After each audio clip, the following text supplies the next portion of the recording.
bake a cherry pie, Billy boy, Billy boy. Can she bake a cherry pie, Charmin' Billy? She can bake a cherry pie, quick as a cat can wink her eye. She's a young thing and cannot leave her mother. Well, Granny, did you pick out your spot yet for the garden? Yep. I kind of favor a patch right close here to the house. Yeah, I'll plow you up something there directly. Yeah, just enough for some onions and taters and some Rudybakers. And a few rows of corn. Paul? Morning, Granny. Paul, can I help you with the plowing and the spading? Well, Ellie, I'd rather you put on one of them pretty dresses that Miss Hathaway got you. But, Paul, I can plow better in these clothes. Plowing. You know, Ellie, I'd like you to wear one of them dresses kind of regular. Wouldn't you, Granny? You're mighty fetching in a dress, Ellie. Prettier than a tub of fresh churned butter. Paul, if I go to wearing them dresses, Jethro will make fun of me. I reckon he hadn't better. Now, you run along and put on something with skirts. All right, but he hadn't better make fun. He won't. You know, speaking of Jethro, I think he's got himself a sweetheart. The banker's secretary? That's right. They was out together last night. What'd they do? Well, I don't rightly know for sure, but it was something to do with bowls. All you do with bowls is eat. Well, I reckon that's what it was then. She said she was going to take him bowling. You know, Jed, I kind of like that Miss Hathaway. Yeah, I think she kind of likes us, too. Oh, those marvelous Clampetts. Those simple, rugged mountain people. The more I see of them, the more I am impressed. Yes, now Never have I observed such strength of body, mind, and character. Yes, now They stand like boulders in the pebble-strewn landscape of Beverly Hills. Like mighty oaks among bushes. Like quiet. Now, like I admire them, too. But those boulders need polishing, and we've got to put some city leaves on those oaks before my wife gets back from Boston. Incidentally, in any endeavor requiring physical strength, they are most exceptional. I took Jethro bowling last night. Here's the bill. $3,000. How many games did you bowl? Well, you see, what happened was this. I said to Jethro, Pick up that bowling ball, she says, and see can you knock over them pins down yonder. They's just sticks. Anyway, I snatches up that rascal, draws back, and lets her fly. Did you knock down them pins? Yeah, the pins, the pin boy, the end of the building, a brick wall, and a signboard down on Sunset Boulevard. I bet you Miss Jane didn't do that good. She didn't even try. She just looks at me and says, Jethro, you're strong as an ox and twice as handsome. Ain't no two ways about it, Granny. That city girl is sweet on this boy. I reckon so, the way she's bragging on his looks. You are handsomer than an ox. Thank you, Granny. Cousin Ellie, you're a city girl now. Do you You think... see that, Paul? I told you this would happen if I took to wearing these dresses. You call me that again, and I'll turn you every way but loose. Say nothing but city gal.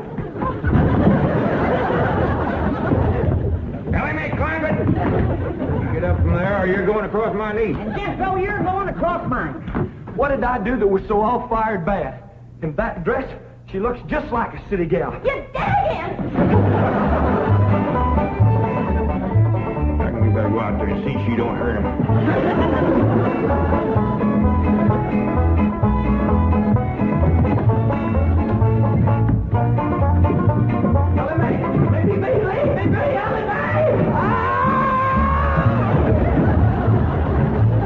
Jethro, now that we're living in a city, you got to learn to use the steps.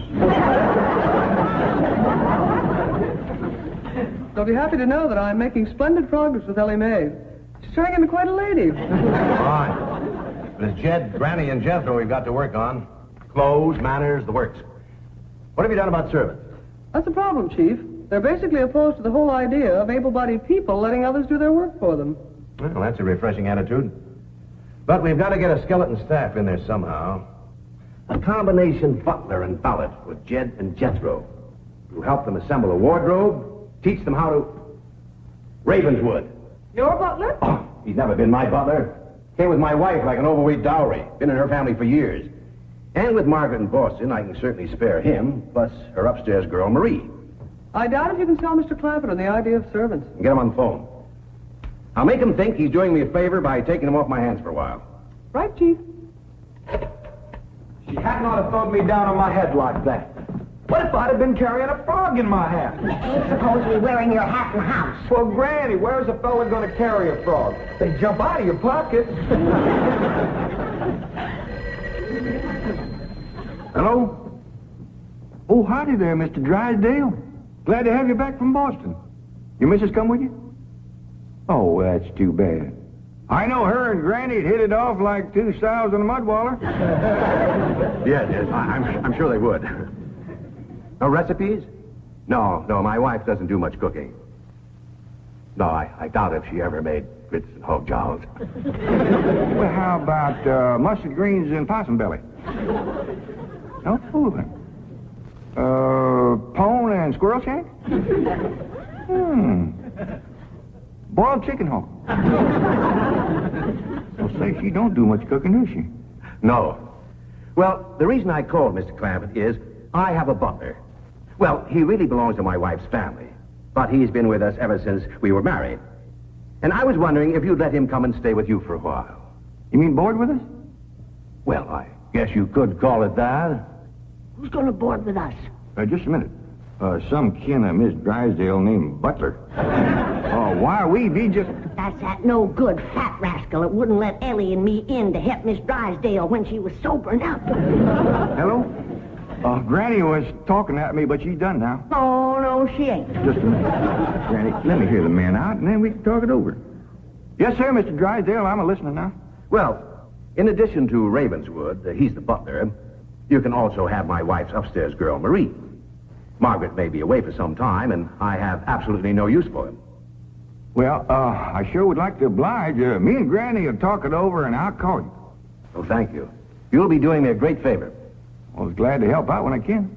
Thank you again, Mr. Clampett, and goodbye.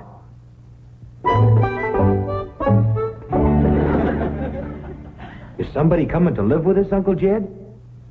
Maybe, Jethro, maybe. Why don't you go out and make up with your cousin Ellie? Okay, Uncle Jed. All right, Jed. Let's have it. We going to board that butler fella? Well, Mr. Drysdale will take it mighty kindly if we did. He says he ain't got no use for him. I don't like him myself. Granny, you only met him once? Once was enough. I asked him real nice. I said, are you doing for Miss Drysdale that she's feeling poorly? Are you doing the washing and the scrubbing and the cleaning for her? And he looks right down his nose at me and says, Madam, I am a butler. I reckon he is proud of his name. Kind of fancy. Ravenswood Butler. I don't care if it's Stonewall Jackson. And I think Mr. Drysdale has a lot of gall to ask us to take his wife's kinfolks off his hands. Well, now, I'm mighty beholden to him. You know he's keeping my $25 million in his bank, and he ain't charging me one penny to do it. That's his business. You didn't ask him to do it. Well, now, Granny, if it was just Mr. Butler, I might agree with you, but there's a sad side to the story, too. What's that? Well, you've heard of Mr. Drysdale speak of his stepson? That's his wife's boy by her first marriage? The one they called Sonny? Yeah. Well, it seems she's got a girl, too. And there must be something wrong with her. What? Well, I don't know, but they keep her upstairs. No. Yeah. He spoke of her as my wife's upstairs girl. The poor thing. Her name's Marie, and he'd like us to take her and Mr. Butler. Doggone it, Jed. We got enough to do to take care of this big place without... He didn't say what was ailing her, huh? Well, no, but if you ask me, they ain't eating right over there. No. You know what Mr. Drysdale told me? What? His wife ain't never cooked grits and hog jowl. Ah, go on. That's a fact. Nor mustard greens and possum belly. Nor pone and squirrel shank. Nor even boiled chicken hog. Land of mercy. You can't hardly blame Mr. Butler for getting a mite cranky. Man don't eat right, he gets that way. Well, Jed, I reckon it won't do no harm to take him in for a spell. Granny, for such a little woman, you got an awful big heart. Well, I feel sorry for the poor girl. But the first time that fancy pants Mr. Butler looks down his nose at me, I'm gonna chuck him in the cement pond.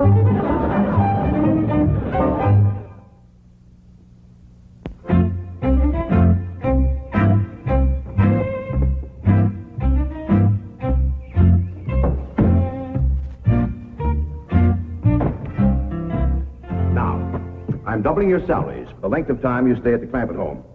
But if one word of this gets back to my wife in Boston, you're both out of work with no references. Actually, you will find the Clampetts to be basically fine people. All they need is a little polish. Polish. They need sandblasting. However, I think Miss Hathaway's plan may overcome their initial resentment of wearing city clothes. Yes, I think I have devised rather a clever strategy. To put it briefly and succinctly, my strategy is as follows. I shall propose to the Clampetts that they sit for a family portrait. As you know, my hobby is painting. Now, I shall suggest to the Clampetts that their attire match their background, which is, of course, their beautiful mansion. They will no doubt see the logic of my didactic approach, accede to my wishes, don suitable raiment, and, once they have seen themselves thus attired, take... We're in. Let's go. We forgot to dust the stair rail. I'll do it, Granny.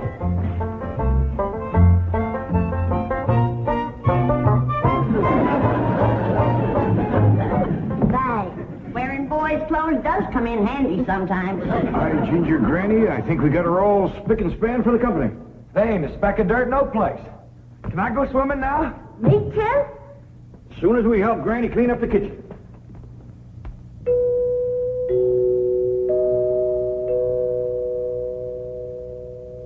There goes that music again. Sure is good. You ever find out where that comes from? Know 'em, Granny. Every single time I commence to looking for it, somebody comes to the door. Nobody to the door now? There will be. You'll see.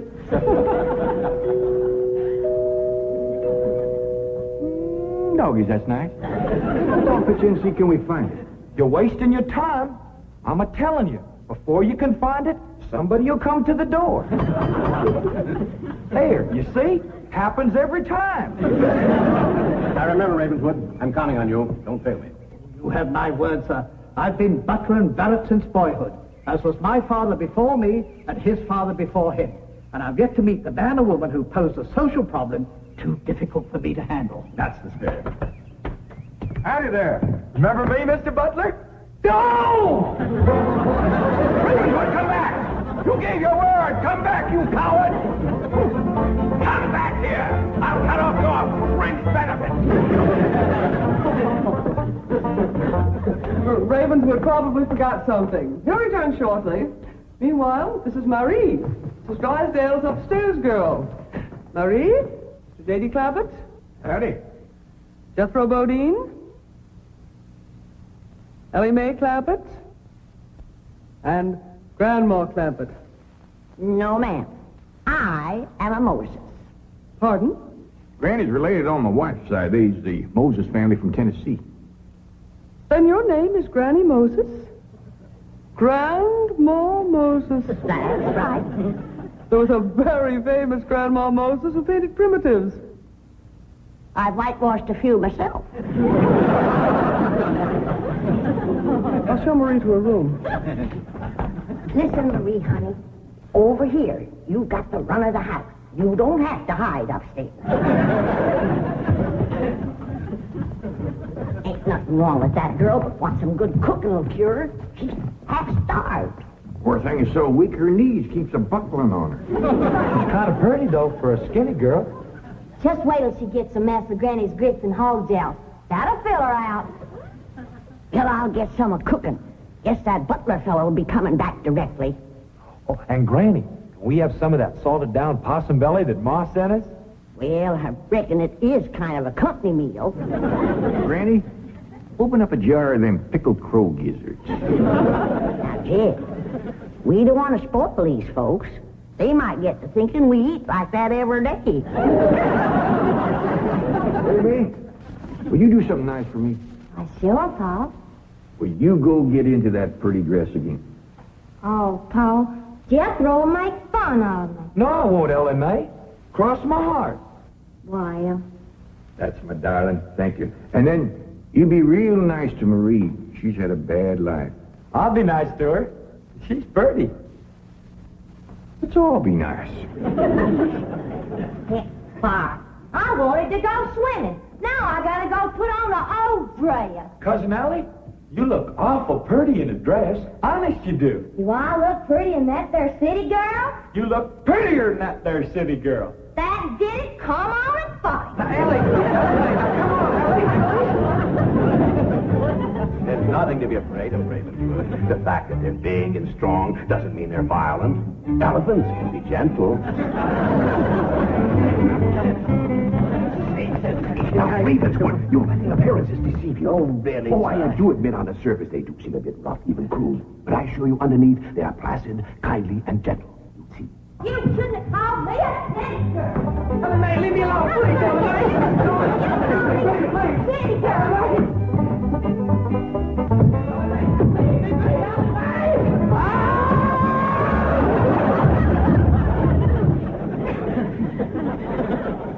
Mr. Butler, don't never say anything nice to that girl. She'll kill you. Come back here. Coward! Come back! You promised! I found her granny when Mr. Drysdale said he didn't have no use for Mr. Butler. He sure wasn't fooling. I just seen him cut through the brush chasing him with a stick. Mr. Butler gets sassy with me, I'll chase him with more than a stick. Jen, Ellie throwed me down on my head again. If she don't stop that, I'm gonna get a headache. Stop riling her, Jethro. But golly, all I said was she's pretty. That ain't no call to bust a fellow's head. How you doing? Oh, howdy, Marie. Hi, Marie. Are you hungry, darling? No, madam. I'm whooping up something here that'll just set your mouth to watering. Put some strength in your limbs, too. Tell her what it is, Granny. A great big mess of grits and hog jowls. And salted down possum belly. Cold pickled crow gizzards. How you like that? Don't tell me that child ain't hungry. Why, she's ready to drop in her tracks. Set her at the table and I'll dish up a mess. No, please. I only came in to bring you a message from Miss Hathaway. She's preparing to paint the family portrait, and she wishes to know if you all will sit for her. May I tell her that you will sit for her? Well, yeah, I reckon we'll do that. Merci.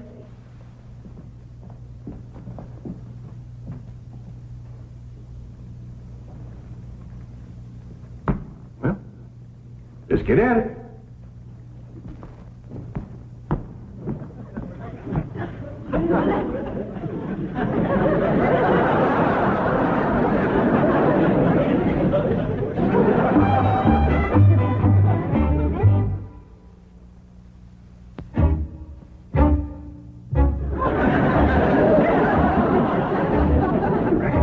To talk while we're sitting? Yeah, I reckon. I found out something about Marie. What? She's scared of Mr. Butler.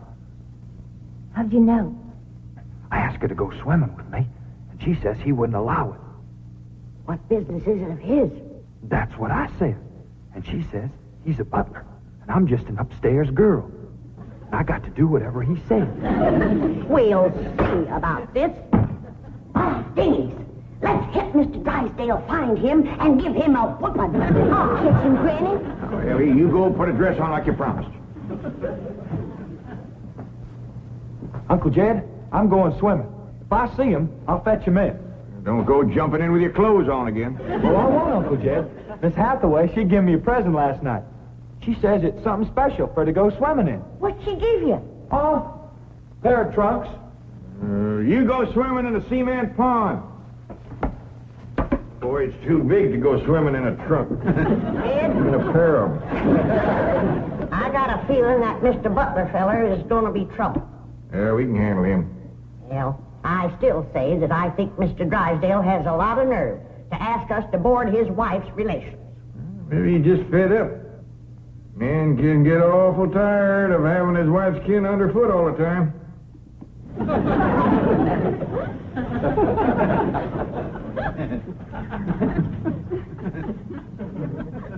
He told me that butler fella had been living with them ever since they was married.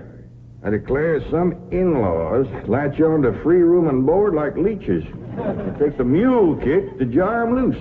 You can't hardly blame Mr. Drysdale for trying to get shed of a critter like that.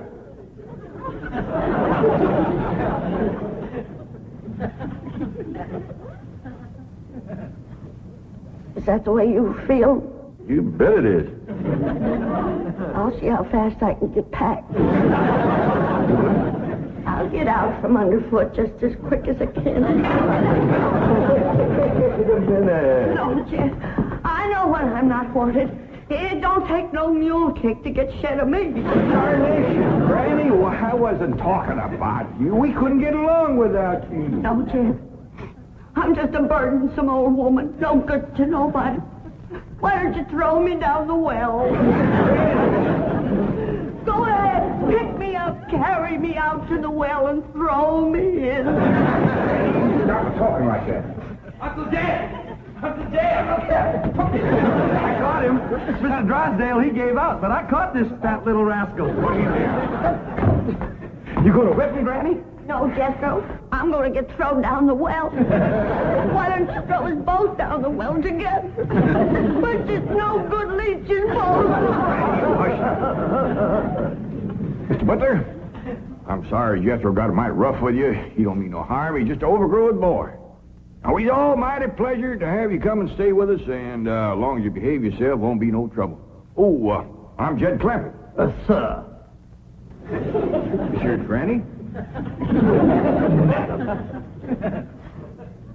I reckon you and Jethro done met. Yeah. Sir. Oh, and this here's my daughter, Ellie Mae. Enchantée, mademoiselle. Vous êtes très belle, très charmant, très ravissant. Don't you dare use them kind of words to a lady. What do you say, Granny? I ain't sure, but it sounded dirty. Said your daughter was pretty and charming. Oh, you're so different from all the others. You're like a beautiful city girl. He had not have said that. Oh, Mary, Oui, Miss Jane. didn't you say the Clampetts had agreed to sit for their portrait? Oui, they said they would do it. What is it? I believe it to be self-preservation, madam. No!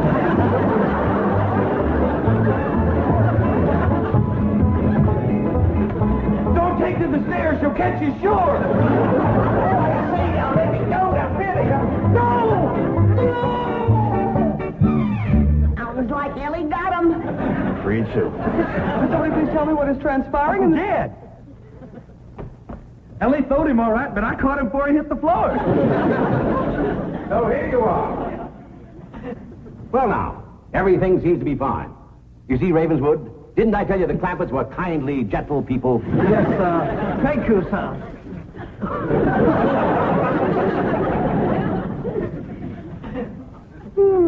We're going to have to feed up both of them, Granny. His knees is buckling, too.